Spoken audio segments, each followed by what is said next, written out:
नमस्ते एवरीवन। आज हम एक नया टॉपिक लेकर आए हैं जो कि बहुत ही वाइड स्प्रेड है लेकिन एक टैबू है। वाइड स्प्रेड मैंने इसलिए कहा कि बहुत सारे लोग मेंटल हेल्थ, मेंटल इलनेसेस से जूझ रहे हैं। टैबू इसलिए कहा कि लोग अक्सर इसके बारे में बात नहीं करना चाहते। वो मेडिकेशन पे हो सकते हैं, वो सफ़र कर रहे हो सकते हैं, लेकिन फिर भी ओपनली वो इस बारे में बात नहीं करना चाहते। इन एपिसोड्स में हम बात करेंगे मेंटल हेल्थ, मेंटल इलनेसेस के बारे में और जानेंगे डिटेल में कि मेंटल इलनेस क्या होती है, कैसे आती है, उसको कैसे आइडेंटिफाई किया जा सकता है और कैसे उसका समाधान, निदान निकाला जा सकता है। इस विषय में बातचीत करने के लिए हमने इनवाइट किया है डॉक्टर महेश परीख को, जो कि जाने माने साइकेट्रिस्ट हैं। पिछले 40 वर्षों से अपनी सेवाएं दे रहे हैं महाराष्ट्र में, मुंबई में और गुजरात में, और हज़ारों पेशेंट्स को ट्रीट कर चुके हैं। तो उनसे हम समझेंगे mental illnesses, mental disorders, mental health के विषय में हमें क्या पता होना चाहिए, ताकि हम यदि स्वयं सफ़र कर रहे हैं या हमारे आसपास फैमिली में, रिलेशनशिप्स में या फिर हमारे समाज में कोई सफ़र कर रहा है तो हम उसको आइडेंटिफाई कर सकें, उसकी मदद कर सकें। स्वागत है सर आपका इस सीरीज़ में हमें एनलाइटन करने के लिए कि हम जानना चाहते हैं कि पहले तो मेंटल हेल्थ है क्या और उसको पहचाने कैसे। जी।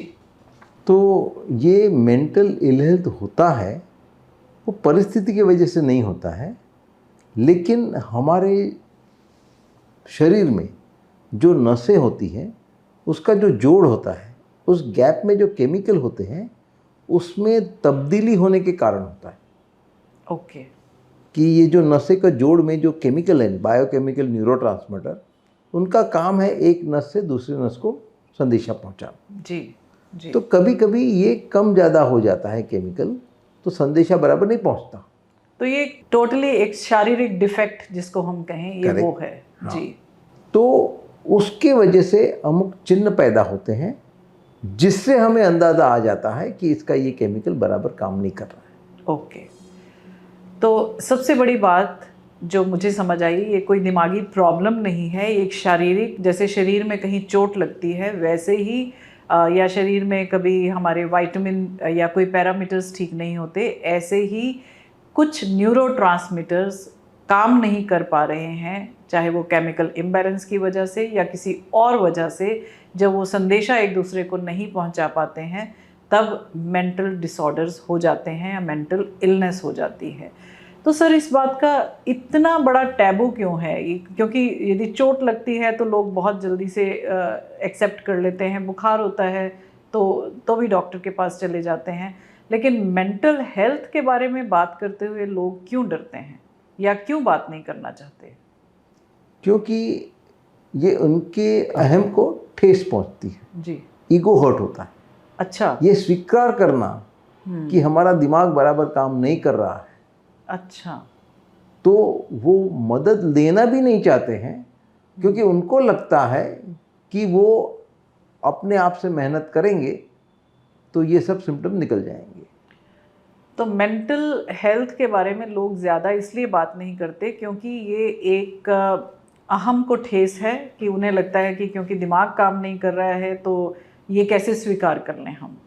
दूसरा शायद सोशल स्टिग्मा की भी बात है कि लोग एक दूसरे के बारे में सही नहीं सोचते यदि मेंटल हेल्थ की हम बात करें तो। हाँ, मानी हमारी धज्जियाँ उड़ जाती हैं, हमको लोग नीची नज़र से देखने लगते हैं।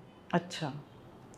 पहले तो सर ये बात बहुत ज़्यादा थी, लेकिन अभी कुछ समय से जैसे दीपिका पादुकोण और बहुत बड़ी बड़ी सेलिब्रिटीज़ ने स्वीकार किया है कि उनको मेंटल हेल्थ इश्यूज़ हैं, लेकिन मेंटल हेल्थ इश्यूज़ के साथ साथ भी वो सक्सेसफुल हैं और अपना काम कर रहे हैं और रेगुलर ज़िंदगी जी रहे हैं। सक्सेसफुल इसलिए है क्योंकि उन्होंने इलाज करवाया। हाँ, तो ये बात समझने की है कि यदि मेंटल हेल्थ इश्यूज़ हैं उसका इलाज किया जा सकता है, एक रेगुलर इलनेस की तरह उसका इलाज होता है, और उसके साथ साथ आप अपनी रेगुलर ज़िंदगी भी जी सकते हैं और सक्सेसफुल भी हो सकते हैं अपनी लाइफ में।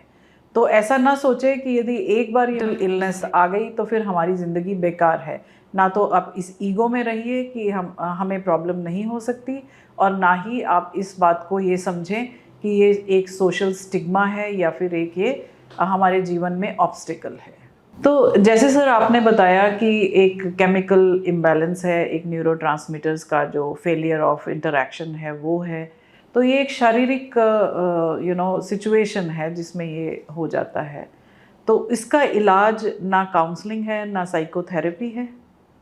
इसका इलाज सिर्फ दवाइयाँ हैं जो इस न्यूरोट्रांसमीटर को बराबर करेगी, ठीक करेगी। अच्छा, तो जो लोग सोचते हैं कि काउंसलिंग से या साइकोथेरेपी से या बातचीत करने के माध्यम से इसका इलाज किया जा सकता है, वो पॉसिबल नहीं है। उससे आप इमोशनल डिस्टर्बेंस को दूर कर सकते हैं, इमोशनल हेल्थ को बेटर कर सकते हैं, जो हमने पिछले एपिसोड्स में आपको पूरी डिटेल में जानकारी दी है। जो दर्शक अभी इस एपिसोड से जुड़े हैं उनसे मैं रिक्वेस्ट करती हूँ कि वो पिछले एपिसोड ज़रूर देखें, ताकि आपको पता चले इमोशनल हेल्थ और मेंटल हेल्थ में क्या डिफरेंस है।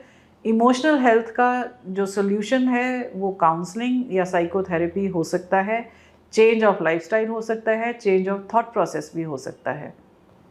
लेकिन मेंटल इलनेस का जो सोल्यूशन है वो केवल और केवल मेडिकेशन है।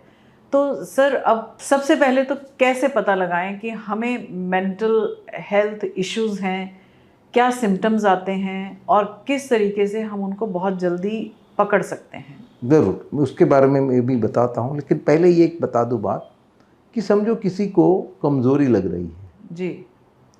तो हम कहेंगे कि आप बराबर खाना नहीं खाते हो, पौष्टिक खाना नहीं खाते हो, व्यायाम नहीं करते हो, ये 2 करो तो आपकी कमज़ोरी दूर हो जाएगी। जी। लेकिन उसकी कमज़ोरी टीबी की वजह से है तो ये मशवरा हम नहीं देंगे। जी। उसको कहेंगे आप जाके टीबी का इलाज कराओ। जी।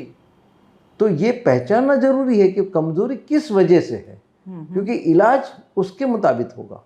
ठीक है।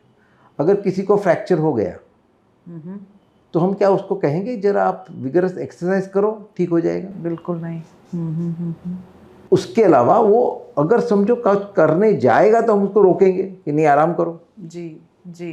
तो यहाँ जब हम इन मानसिक बीमारी को पहचानते नहीं हैं तो हम उसको प्रोत्साहित करने की कोशिश करते हैं कि तुम मन मजबूत करो या जरा बाहर गांव जाके आओ, हवा बदल जाओ तो आपका ये सब ठीक हो जाएगा। तो ये तरीका यहाँ काम नहीं आता है। ओके, तो आपका कहना है कि यदि कोई मानसिक बीमारी से जूझ रहा है तो जान लेना बहुत ज़रूरी है कि सोर्स क्या है। किसी भी वजह से यदि वो ज़्यादा सो रहा है या किसी भी वजह से वो कमज़ोर महसूस कर रहा है, तो ये ना कहें कि अच्छा ठीक है तुम अपना हवा पानी बदल लोगे तो ठीक हो जाओगे, या उसको मोटिवेट करें, नहीं नहीं तुम जाओ, देखो तुम्हारे दोस्त भी तो घूमने जा रहे हैं या तुम्हारे दोस्त भी तो पढ़ रहे हैं, या किसी पार्टी में चले जाओ। तो उससे उसका कोई सोल्यूशन होने वाला नहीं है। ठीक है, तो एक तो हमें ये जान लेना है कि जो भी हम महसूस कर रहे हैं वो क्यों महसूस कर रहे हैं, तो उसका रूट पर जाएं। आप अब हमें ये बताइए कि कैसे हम मेंटल इलनेस को पहचानें और उसके चिन्ह क्या हैं? जी। तो उसका एक अहम चिन्ह है अनिद्रा, इंसोम्निया। ओके। अब अनिद्रा 3 प्रकार की है। ओके। अर्ली नाइट, मिडनाइट और लेट नाइट। ओके। कोई व्यक्ति समझो 10 बजे सोता है, 7 बजे उठता है। जी।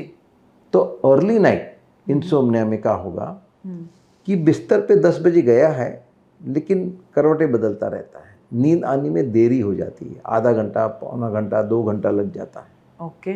तो ये जो अर्ली नाइट इंसोम्निया है वो चिंता की वजह से। ओके। जैसे एक व्यक्ति को रात को नींद नहीं आ रही थी तो पत्नी ने पूछा कि क्या प्रॉब्लम है, तो बोला मैंने पड़ोसी से उधार लिए हैं 50,000 और कल मुझे उसे चुकाने हैं, लेकिन मेरे पास पैसे नहीं। ओके। तो पत्नी ने कहा जरा रुकिए, खिड़की पे गई, खिड़की खोल के पड़ोसी को खिड़की पे बुलाया और कहा कि देखिए इनको आपको 50,000 कल देने हैं लेकिन उनके पास पैसे नहीं है। फिर खिड़की बंद करके पति को कहा अभी वो जागेगा, आप सो जाइए। अच्छा।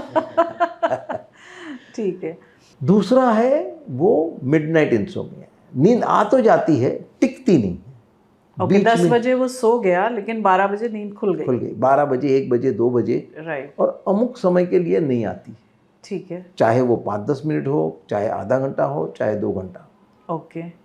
तो ये जो मिडनाइट इंसोम्निया है, ये बीमारी की अहम निशानी है। अच्छा।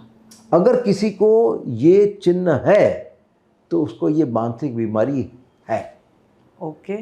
लेकिन हम क्या करते हैं, उसको जस्टिफाई करते हैं। ये तो चिंता हो रही थी इसलिए मैं जाग गया, या ये कुत्ता भौंकता था इसलिए मैं जाग गया, कि किसी ने दरवाज़ा जोर से बंद किया इसलिए मेरी नींद टूट गई, ओके, या मुझे पेशाब करना था इसलिए मैं जाग गया। लेकिन ये सब एक्सक्यूजेज हैं। ठीक है। मूल कारण है ये बीमारी का चिन्ह है। ओके। और थर्ड है लेट नाइट इंसोम्निया या अर्ली मॉर्निंग इंसोम्निया। उसमें हमेश की तरह जागने के बजाय वो जल्दी जाग जाता है और बाद में नींद नहीं आती। ठीक है। तो ये भी इस मानसिक बीमारी का चिन्ह है, लेकिन माइल्डर वैरायटी का। ओके। जब वो ज़्यादा बढ़ती है तो मिडनाइट इंसोम्निया आता है, और बहुत ज़्यादा तीव्र होती है तो टोटल इंसोम्निया, यानी पूरी रात नींद नहीं आएगी। तो मेंटल इलनेस का जो सबसे बड़ा सिम्टम बताया है सर ने, वो है इंसोम्निया, यानी नींद का ना आना।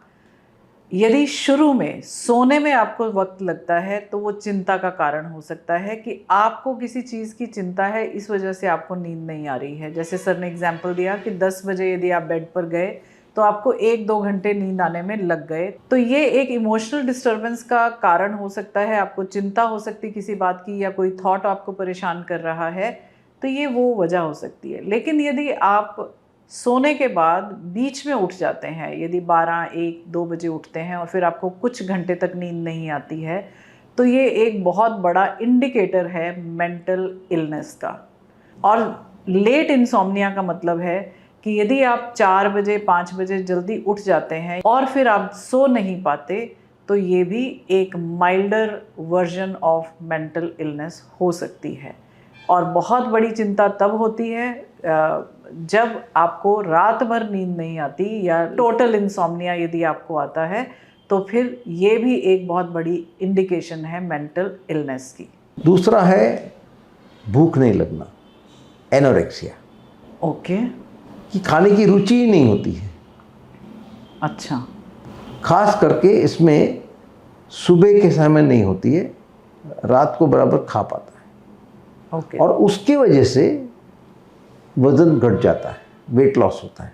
अच्छा, तो फूड डिसऑर्डर लाइक आपको भूख नहीं लगती है, आपका खाने में रुचि नहीं होती है, आपको खाना पसंद नहीं आता है, तो यूजुअली हम समझते हैं कि शायद डाइजेस्टिव डिसऑर्डर है या डाइजेस्टिव प्रॉब्लम्स हैं। तो इस बात को भी ध्यान में रखें कि यदि आपको पर्टिकुलरली सुबह के टाइम अरुचि हो रही है या खाने का मन नहीं करता है, तो उसको भी नोटिस में रखें, उसको हल्के में ना लें, क्योंकि वो भी एक इंडिकेटर हो सकता है मेंटल इलनेस का। जी। किसी किसी बीमारी में भूख ज़्यादा लगती है, अच्छा, ज़रूरत से ज़्यादा, तो वो भी एक बीमारी की ही निशानी है। तो सर यूजुअली आजकल हम लोग जैसे थोड़े से भी परेशान होते हैं, या कुछ हमारे मर्ज़ी से नहीं घटा, या खुशी हो गई, या घर में गेस्ट आ गए, या किसी भी तरह का खुशी का माहौल हुआ या परेशानी का माहौल हुआ, तो हम एक्सक्यूज़ ढूंढते हैं और ज़्यादा खाना शुरू करते हैं, तो जिसे हम आजकल इमोशनल ईटिंग भी बोलते हैं या बिंज ईटिंग भी बोलते हैं, और टीवी के सामने नेटफ्लिक्स चलाकर बैठे रहते हैं और खाते रहते हैं। तो ये भी क्या मेंटल डिसऑर्डर है या इमोशनल डिसऑर्डर है? अगर ये चिन्ह ज़्यादा समय तक रहे तो वो मेंटल इलनेस का चिन्ह है। अच्छा। कभी एक आध बार हो गया तो वो ये मानसिक बीमारी का निशानी नहीं है। अच्छा, तो कभी कभी हो गया तो ठीक है। हाँ। लेकिन यदि ये लगातार ऐसा ही पैटर्न रहता है तो फिर हमें चिंता करनी चाहिए, फिर हमें सोचना चाहिए कि ये मेंटल इल हेल्थ है, तो हमें डॉक्टर के पास जाना है। ठीक है, और कोई निशानी सर? और एक अहम निशानी है घबराहट। घबराहट। अच्छा। बिना वजह घबराहट होने लगती है। अच्छा। और उसके साथ साथ सीने में दर्द होता है, धड़कन बढ़ जाती है, सांस फूलने लगती है, चक्कर आते हैं, हाथ पैर कांपने लगते हैं, या पसीना आता है। ओके। तो इसको कहते हैं पैनिक अटैक। तो बिना किसी स्टिमुलस के, बिना किसी वजह से या बिना किसी इंसिडेंट के यदि अचानक घबराहट होने लगे, पैल्पिटेशन होने लगे, हाथ में पसीना आने लगे या फिर छाती में दर्द होने लगे, तो भी एक ये मेंटल इलनेस की निशानी है। ओके। सो हमने फूड पैटर्न्स देखने हैं, स्लीप पैटर्न्स देखने हैं, और बिना वजह हमारा शरीर कुछ किसी तरीके से रिस्पॉन्ड कर रहा है, जैसे पर्टिकुलरली पैल्पिटेशन है या दर्द है या घबराहट है, ये आजकल ये भी बहुत बहुत सुनने में आता है कि बिना वजह रोने लगते हैं, बिना वजह चिंता में आ जाते हैं, और थॉट्स, वो जो स्पायरलिंग ऑफ थॉट्स लोग बच्चे बोलते हैं आजकल के, कि एक थॉट यदि दिमाग में आया तो वो निकलता ही नहीं है। तो व्हाट इज दैट? उसको कहते हैं ऑब्सेशन, ऑब्सेसिव थॉट। अच्छा, वो भी मेंटल इलनेस है? हाँ, वो भी एक प्रकार की मेंटल इलनेस है। अच्छा।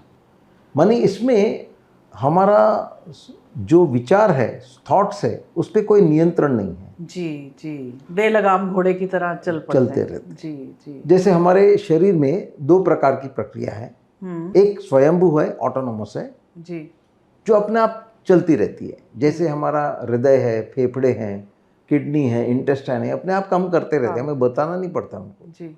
लेकिन हमारे जो हाथ पैर है वो अपने आप नहीं चलते, वो वॉलंटरी है।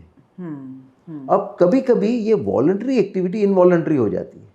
ओके। जैसे कि अगर किसी को पार्किंसनिज्म की बीमारी है तो उसके हाथ कांपने लगते हैं। वो रोक नहीं पाता है। और ये कंपन क्यों होती है कि दो नसों के जोड़ में जो डोपामिन नाम का केमिकल है वो कम हो गया है। ओके। उसको ठीक करो तो ये थम जाता है। ओके। तो इसी तरह हमारे विचार भी जो है वो वॉलंटरी है। हम वही सोचते हैं जो हम चाहते हैं, लेकिन जब सेरोटोनिन नाम का केमिकल कम हो जाता है तब ये थॉट्स इनवॉलंटरी हो जाते हैं।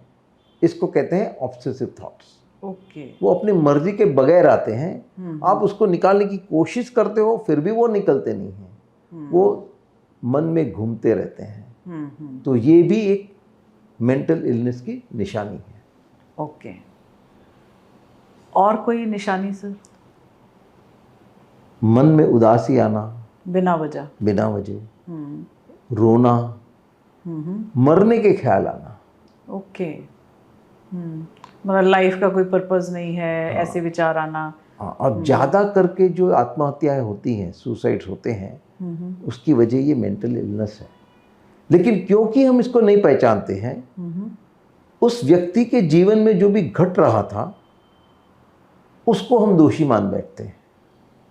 हालांकि मेन कारण ये है, मेन कारण वही केमिकल इम्बैलेंस। कई बार हम अखबार में पढ़ते हैं या टीवी में न्यूज़ देखते हैं कि कोई व्यक्ति अपने बच्चों को पहले मार देता है और फिर खुद वो अपने आप को मार देता है। तो these are cases of extended suicide. Okay. उसको जीवन जीने लायक नहीं लगता है और अपने बच्चों को बचा रहा है इस जीवन से। मतलब अपने मन में उसको विचार है कि मैं बच्चों को प्रोटेक्ट कर दूं इस लाइफ से, और खुद भी अपने आप को समाप्त कर लेता है। करेक्ट। अगर इसका निदान हुआ होता, इलाज हुआ होता, तो ऐसा करुण अंजाम ना आता। सर, ये बहुत ही सेंसिटिव टॉपिक्स हैं और बहुत ही सेंसिटिव सब्जेक्ट है जिसके बारे में हम अब बात करेंगे जो आगे कुछ एपिसोड्स में। तो सर, जैसे सुशांत सिंह राजपूत जैसे व्यक्ति जो बहुत ही सक्सेसफुल जीवन जी रहे थे और बहुत ही अच्छा काम कर रहे थे, डिसिप्लिन लाइफ जी रहे थे, तो जब वो ऐसे डिसीजंस लेते हैं या ऐसे मेंटल इलनेस से गुजरते हैं तो मन में शंका भी आती है, डर भी आता है और क्यूरियोसिटी भी होती है। कैसे पता करें कि ये लोग ऐसा क्यों सोचते हैं, सुसाइड क्यों कर लेते हैं? वो इसी बीमारी से पीड़ित थे। अच्छा। उन्होंने 4 अलग अलग साइकियाट्रिस्ट से ट्रीटमेंट ली थी और वो बार बार बंद हो जाती थी, ऐसा सुना है, मुझे मालूम नहीं है। तो अगर वो रेगुलर रहते तो ये अंजाम शायद ना आता। तो उनको भी केमिकल इम्बैलेंस था और इस वजह से ये बीमारी उनको हुई। सर, और कोई सिम्टम्स? हाँ, इसका विपरीत भी होता है। अच्छा। ज़्यादा खुशी होती है, ओके। ज़्यादा बातूनी होते हैं, ज़्यादा भागदौड़ करते हैं, ज़्यादा खर्चा करते हैं, तो ये भी मेनिया नाम की बीमारी का चिन्ह है। ओके, तो उदासी होना एक बीमारी है, यदि बहुत ज़्यादा खुशी व्यक्त करना, सोते रहना, या फिर बहुत ज़्यादा कार्यरत होना, या फिर जैसे अभी आपने बताया कि कंजूस होना भी बीमारी है, तो बहुत ज़्यादा खर्चा करना भी एक बीमारी है। तो ये भी हमें मॉनिटर करते रहना पड़ेगा कि हम लोग इस परिस्थिति से भी ना गुजरें। जी, तो ये भी एक सिम्टम है जानने का कि ये मेंटल इलनेस है। जी, और कोई और दो चिन्ह हैं जी, एक है हेलुसिनेशन, दूसरा है delusion. Hallucination and delusion. Okay, तो हेलुसिनेशन में क्या होता है कि कोई बोल नहीं रहा है, फिर भी उसको लगता है कोई बोल रहा है। अच्छा, सुनाई देती है आवाज़ें। तो आवाज़ें सुनाई देती है और आजू बाजू देखता है तो कोई नहीं, तो इसको कहते हैं ऑडिटरी हेलुसिनेशंस। ओके, तो ये भी एक बीमारी का अहम चिन्ह है, मेंटल इलनेस का अहम चिन्ह। ओके, और दूसरा है डिल्यूजन, जिसमें कई तरह के डिल्यूजन होते हैं, लेकिन जो आम डिल्यूजन है वो शंका के हैं। अच्छा, उसको लगता है कि वो इसके खिलाफ है, उसके विरुद्ध है, उसके पीछे साजिश चल रही है, कोई उसको मारने की कोशिश करता है, कोई उस पर स्पाई कर रहा है, या कोई उसकी चीज़ें उठा रहा है, तो वो जाके पुलिस कंप्लेंट भी करेंगे। तो डिल्यूजनल जो लोग होते हैं वो हमेशा ये शंका में रहते हैं। मैंने ऐसे बहुत सारे घर टूटते हुए देखे हैं जब कोई रियलिटी नहीं है, लेकिन पति या पत्नी अपने स्पाउस के ऊपर इतना शक करते हैं कि उसको कहते हैं delusion of jealousy. Okay, okay, तो यूजुअली ऐसे लोग जो हैं वो शंका करते रहते हैं कि उनके खिलाफ कोई कॉन्स्पिरेसी हो रही है, उनके खिलाफ, उनके अगेंस्ट लोग बातें कर रहे हैं। ओके, तो ये भी एक मेंटल इलनेस की सिम्टम है या चिन्ह है। तो सर, इसके बारे में डिटेल में हम चर्चा करेंगे अगले एपिसोड में। Thank you so much.